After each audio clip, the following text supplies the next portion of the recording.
Starting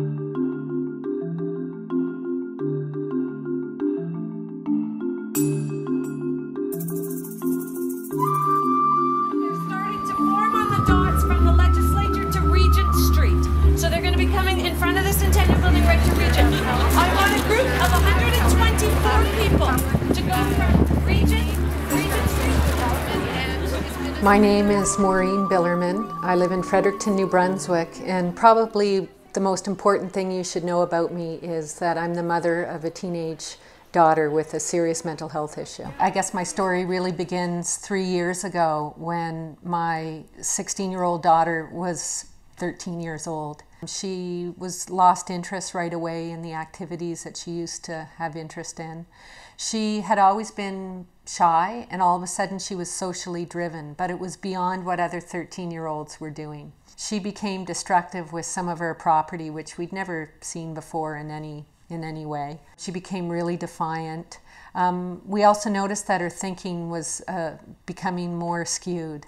And so we immediately started trying to find help for her. We went to different psychologists, but I think at that point, Sarah really couldn't identify what was wrong. She was asking for help, but she didn't have the insight at 13 to really know what was going on. So for the next 8 months, I've said, you know, it was like taking a fast train to hell.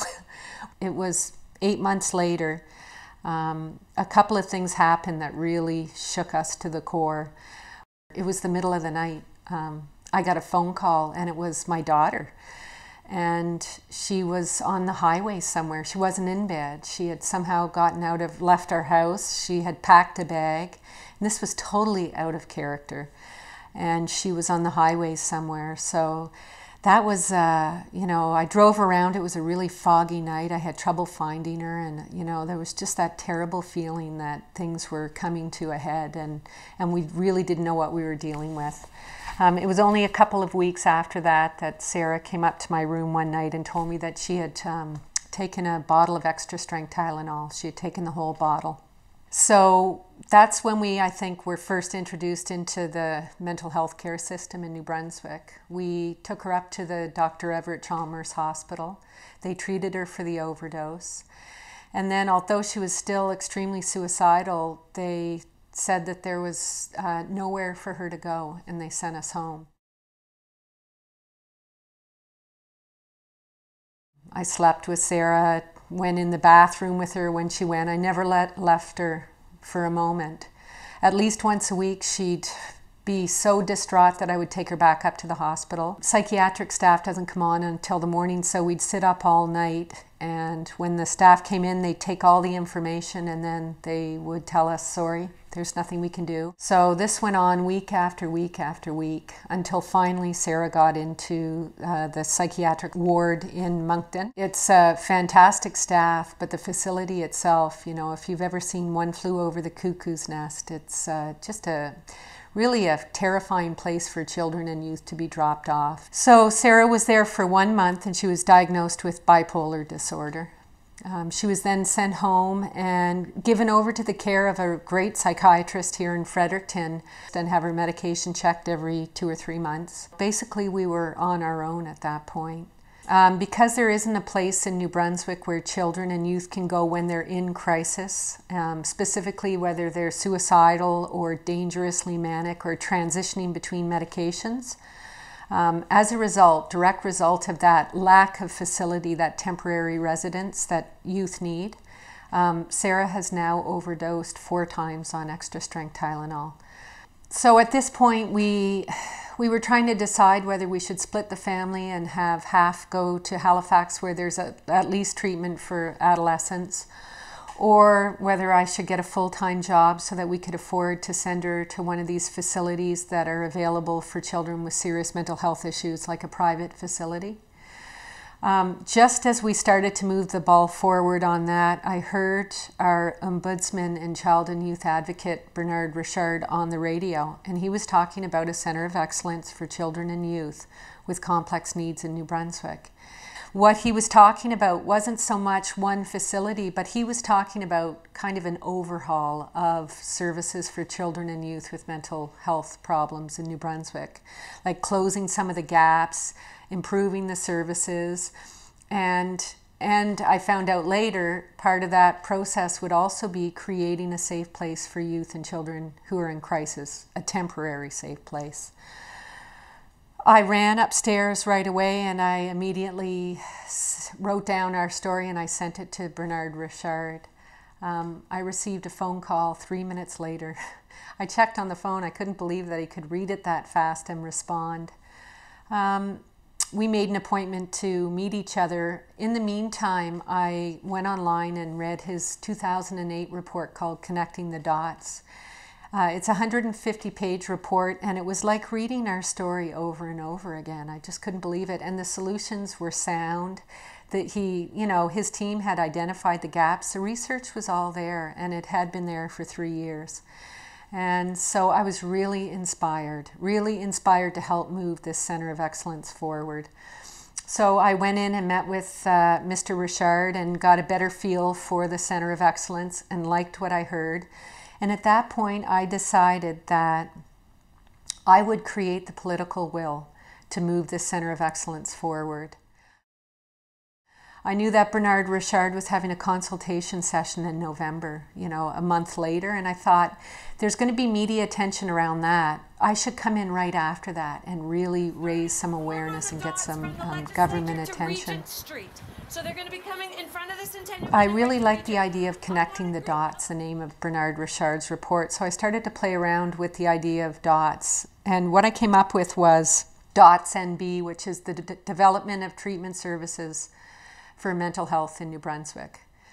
And once I had that, I started to think, well, what can I do with dots? And then I thought, what if we could physically connect the dots from the Victoria Mental Health Centre, which is on one side of downtown, all the way to the Legislative Building on the other side of downtown. So I asked my husband, how many people do you think it would take fingertip to connect the dots? And he said about 1,000. And in fact, it takes 1,020, I found out after, so he was pretty close. So when he said that, I thought that that was doable, And I decided that the first part of that, I would have an education and action meeting. And I would have, at least 300 people come together and write letters to members of government responsible for putting the centre forward. And also educate them about the Centre of Excellence, maybe call and invite Bernard Richard to speak about the issue. And I would also share my personal story. And then what we would do is use the letters from that meeting to and bring those to the delivery ceremony and connect the dots, deliver the letters, but a bigger message, I think, that the public really does support this idea of improved services for children and youth. I think the first person to jump on board was a friend of mine, Dana McDade-Kerr. And I invited her over to my house. And I said to her, look, I want to get 1,000 people to connect the dots. And as soon as I did it, she said, oh, I have goosebumps, And I had that reaction from a lot of people that I shared this with. It just seemed like the word no did not exist. Everybody just said yes. The other thing that I did that really made a difference and moved things forward, I had some sticky dots printed up. I had that done right away and I brought them to the meeting. And what I had put on them, they were sort of promotional. I had the education and action meeting, the time, date, and place, and also the delivery ceremony on the bottom. And my goal was this. I had 1,000 printed up. I would go and speak to these large groups, as many as I possibly could, and after sharing my personal story and sharing about the Centre of Excellence and the events, I would ask people who were 100% committed to take a sticky dot that they could then bring to the event. And I, at that point, imagined people bringing their own white t-shirts. We could just recycle old white t-shirts, pull them over our jackets, and put the sticky dots on our chest and physically connect the dots. I think this made a really big difference. It called people to action. People needed to decide right then and there. And I said, please do not take it unless you're 100% committed. That was an incredible experience. I think the first group that I spoke with was 100 fourth-year nursing students up at UNB. And I was so nervous. But they were great. I just shared from the heart, told them our family story, told them about the Center of Excellence, and the response I got, I think I gave 90 dots out to that group. They were 100% committed. As momentum started to build, and I would share with a lot of these students, you know, go on Facebook, because D.O.T.S NB is on Facebook, it started to kind of take off on the social networking scene. And then eventually the media jumped in. It started to get some traction there because there was such a response. And at that point, I did a documentary with CBC Television.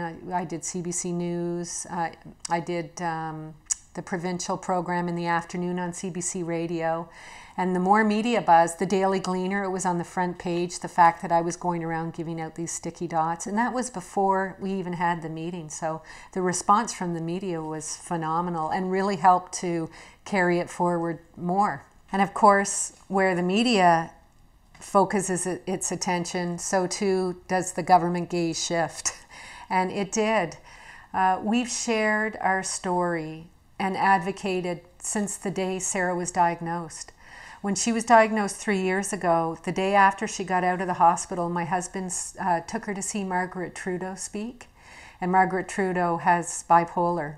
And Sarah was so inspired by Margaret Trudeau that she decided from then on, although she was only in grade 8 at the time, that she was going to own her illness. And so we followed Sarah's lead. And when I first started to imagine 1,000 people coming together, I thought, well, how many people have we shared it with as a family? And I actually wrote out a list, and I realized that I already had 250 people who knew our story and who had responded in a way that gave me confidence that they would be there if I needed them to. I believed that if people really knew what was happening, they would care. And they did, and they do. Everybody knows somebody who has mental illness. This isn't foreign. This is something, whether it's a neighbor, a friend, a brother, an uncle, we're all touched by mental illness. When people hear what the services are really like in this province and what that means to families, and and sharing with them the best case scenario, and for them to really get a picture of just how desperate the situation is for even a family like us. People really decided that it was an issue that they wanted to take on and that they wanted to act on. And I was clear all along. My intention was never just to share a good idea or a personal story. It was a call to action. I think the direction that I'm hoping to move in, there is a group in BC, an advocacy group that's very powerful. And I've heard about this group from the very beginning. The group's called Kids Force, and it's run by a woman named Kelly Anderson. I actually met, during this 2-month period of time, I met a psychiatrist from Ottawa, Dr. Simon Davidson, and he is one of the most passionate advocates for children and youth on a national level. One of the things I think I will explore is whether I want to continue with D.O.T.S NB the way it is, or whether I want to sort of hook up and be a part of a national movement. The group in BC, what they're doing specifically is they're taking knowledge, they're using the families and youth, they're organizing themselves, and they're helping to influence policy, government policy, where the money should be going, what kind of programs should we have. To me, that sounds like a really powerful direction to move in. So my plan, I guess my next plan is to meet, maybe go up to Ottawa in March, meet with Dr. Davidson and hopefully Kelly Anderson, and see, I don't want to reinvent the wheel if I don't need to. They're obviously doing something very powerful already. I'll look at what direction they're moving in, and I think it's pretty exciting to think about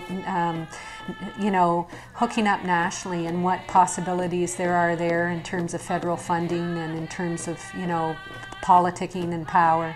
So I guess one of the opportunities we have is to connect the dots right across the country. And that's the direction that I'm hoping to move in next.